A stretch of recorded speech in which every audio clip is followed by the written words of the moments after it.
Okay, next.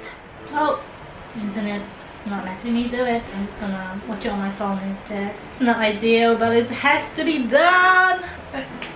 Oh, this is the one where I talk about my embroidery collection and I go through the process of me looking through the colors, and it's so long. This is like the perfect example of a selfish vlog, which is just me vlogging what I want to vlog and not really thinking about what the viewer wants or what they want to see. Seriously, I could have edited this video down so much. I should have just said that this is going to be long, and if you want to watch this, then bear with me right at the beginning of the video instead of saying at the very end, because nobody's going to stick until the very end to hear me say that. So anyway, let's watch it. Hi, so Pantone came out with their spring and fall colors. So I am trying to match the colors with my embroidery falls. Look at my amazing collection. I don't know why I always sound so out of breath when I'm talking to the camera. Wow. That is every single color that they have of the pearl cotton DMC. It's actually not too bad because embroidery falls.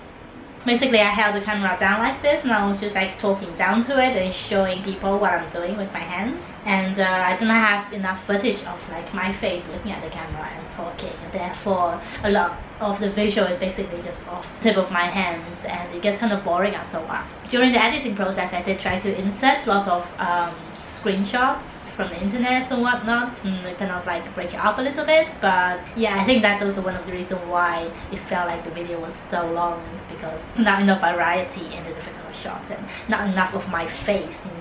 You need to have a human face in the camera to engage with people. So another thing with this vlog, every single one, this is like the first thing that I collected. I didn't exactly buy them from like, I'm just admiring the quality of this camera. I love it. It looks so nice. I had to see which colors some of them I think I bought them in an actual. I really need to fix the focus of this though. I don't know how it works, but a lot of times I'm just talking to the camera and not even realizing that it's not focusing on my face. It really screams like beginner if you have like blurry images. And yeah, so that's my amazing collection. Trying to pick out all the colors that. Just going to my headphones out.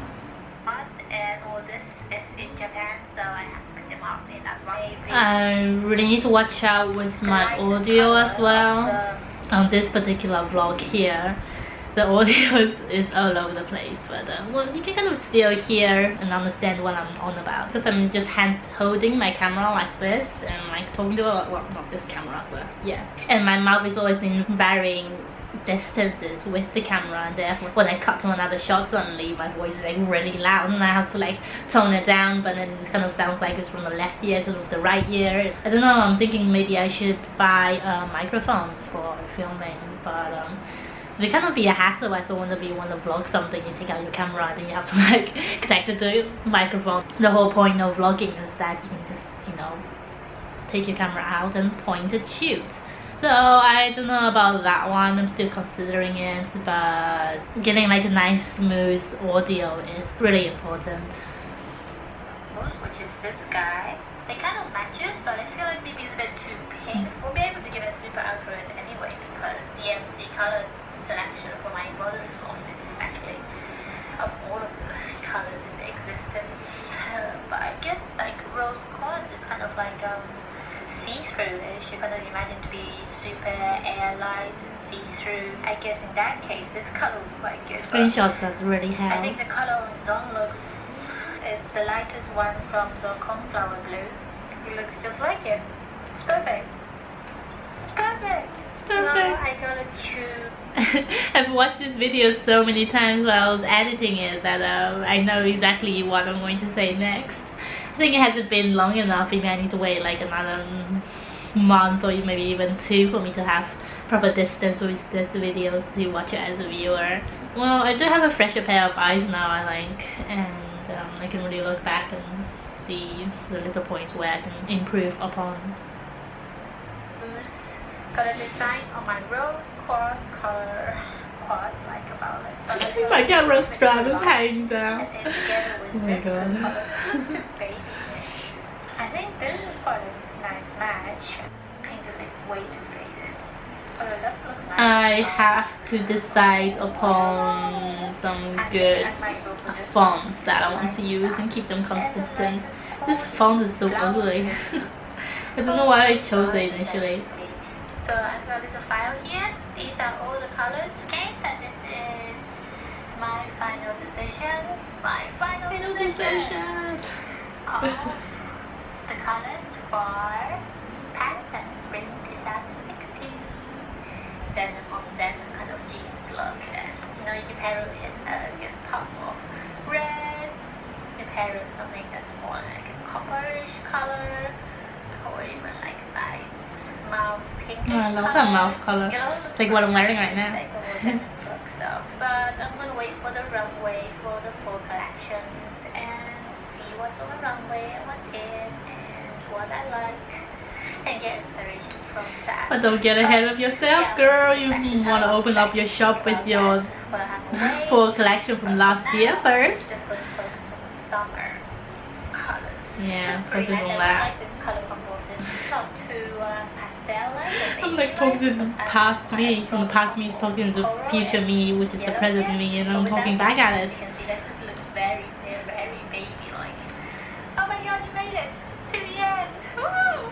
The process of picking out colors from my embroidery floss collection is so long. If you want to go through the inner workings of my brain while I do the color matching, this is basically how it looks like. So all of you people right here are people who made it through the whole process with me. So thank you. All these YouTubers that I watch, the comment section always filled with people talking, and it's just so sad to see my comment section, nobody's around. If you feel like talking to me, you can go to the comments below and tell me how you choose your colors in fun. Yeah, bye.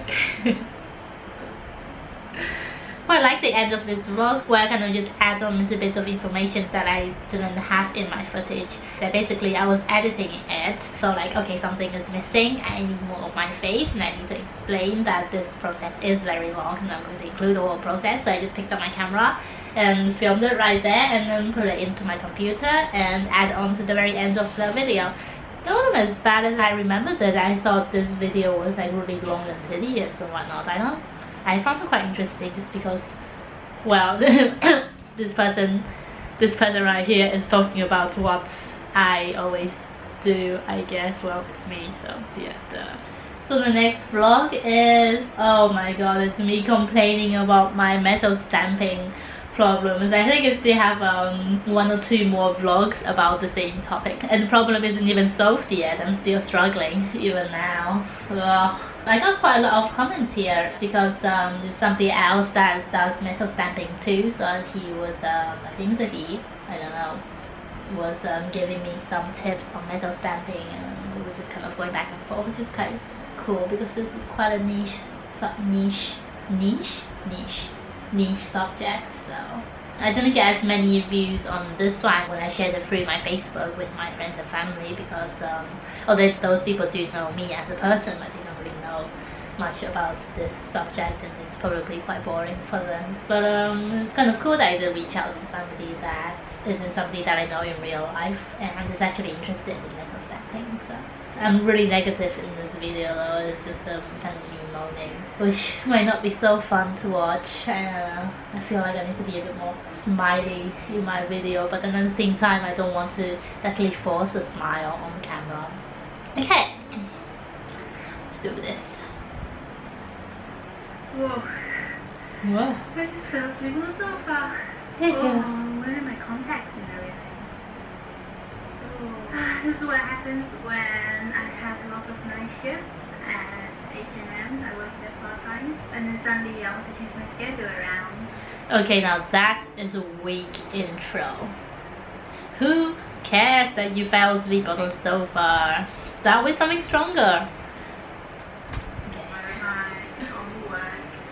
All my business, and I wake up really early in the morning, and I feel totally awake during the morning and active and everything's great, and then in the afternoon I just crash, especially after I have lunch. get ready for the next thing I know, I'm falling asleep on the sofa for like a good 1 or 2 hours. See, all of that I can cut out though, I because guess it's kind of refreshing. who cares? Just get to the point, really. I'm super motivated. I mean, I can add something that's more of an everyday life. So don't go on and on and on about it. I mean, it just doesn't really work unless the whole point of your video is about how much it sucks to fall asleep on the sofa by accident. But if it's not, then you basically want to cut out as much as you can and just get to the point. I'm getting frustrated with that one stuff. Then I can make myself not fall asleep, but subconsciously I'm like, I'm procrastinating, so I want to go to sleep. I know, so weird. So what I'm procrastinating right now is I am trying to make. See, so that's like a 1 minute and 25 second intro into where I actually get to the main point of the video, and the whole video is 4 minutes and 45 seconds. Basically, quarter of the video is intro, and it doesn't need to be that long, and therefore people will stop the video at this point and go watch something else because you are not interesting enough. The jewelry tag for my bracelet line, and my jewelry tag is made out of metal stamping, and I custom ordered this metal stamp. It looks gorgeous, but and it was really expensive too. I really want to open my Etsy shop with the stamp complete, but I don't know, it doesn't really look possible. And this is my last week in Japan before I go back to Taiwan, and it's impossible for me to bring back all my stamping equipment. My Deco hammer is £2. I'm going to have to do it before I go back to Taiwan, so within this week. And yeah, it's just been really stressful trying to do that.